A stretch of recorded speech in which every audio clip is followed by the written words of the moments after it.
আর মাত্র কয়েক ঘন্টা জানা যাবে বরিশাল নাকি চিটাগং কার হাতে উঠবে বিপিএল শিরোপা। 40 দিনের ধুমধুমার সব লড়াইয়ে দেশি আর বিদেশিদের জমজমাট গোটা আসর। বড় নাম না থাকলেও তারকারা ঠিকই কেড়েছেন নজর। তাই শিরোপার সাথে আরো একটা অ্যাওয়ার্ড ঘিরে এখন তুমুল কৌতূহল। বিপিএল এ এবার কে হচ্ছেন প্লেয়ার অফ দ্য টুর্নামেন্ট, কার হাতে উঠছে 10 লাখ টাকার চেক। দুই ফাইনালিস্টের কেউ কি আছেন নাকি তাদের বাইরে থেকে ছো মেরে কেউ নিয়ে যাবেন আসর সেরার পুরস্কার। সম্ভাব্য প্লেয়ার অফ দ্য টুর্নামেন্টের তালিকায় প্রথম নামটাই খুলনা টাইগার্সের নাঈম শেখ। এবারের বিপিএল এ যে ধামাকা উপহার দেবেন তার জানান আগেই দিয়েছিলেন।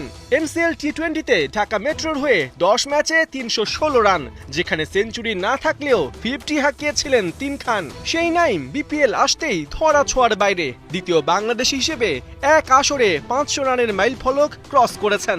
14 ম্যাচে 143 স্ট্রাইক রেটে ব্যাট চালিয়ে সেঞ্চুরি হাঁকিয়েছেন একটা। তাই ব্যাটিং ডিসপ্লে দিয়ে আসর সেরার দৌড়ে সবার আগে নাঈম শেখ।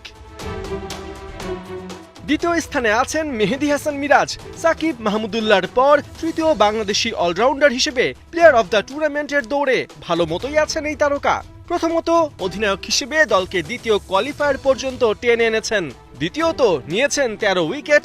আর লাস্ট অফ অল ব্যাট হাতে 250 করেছেন 355 রান। ফলাফল বোলিং র্যাঙ্কিংয়ে 10 আর ব্যাটিং র্যাঙ্কিংয়ে 8 জায়গা করে নিয়েছেন মিরাজ। তৃতীয় নামটা তাসকিন আহমেদের। দল হিসেবে রাজশাহী যখন বিপিএল কে কলঙ্কিত করছিল তখন তাসকিন নিজের পারফরম্যান্সে আলো ছড়িয়ে গেছেন। আসরের দ্বিতীয় ম্যাচে টি20 ইতিহাসে তৃতীয় বোলার হিসেবে নিয়েছেন 7 উইকেট। পারিশ্রমিক নিয়ে চরম অনিশ্চয়তার মাঝেও নিজের ডেডিকেশনে এক ফোঁটাও প্রভাব পড়তে দেননি। 12 ম্যাচে সর্বোচ্চ 25 উইকেট নিয়ে বোলারদের মধ্যে 1 নম্বরে আছেন টাইগার পেসার। শুধু উইকেটই নয়, 6.49 ইকোনমি বুঝিয়ে দেয় তাসকিন কতটা ইম্প্যাক্টফুল ছিলেন।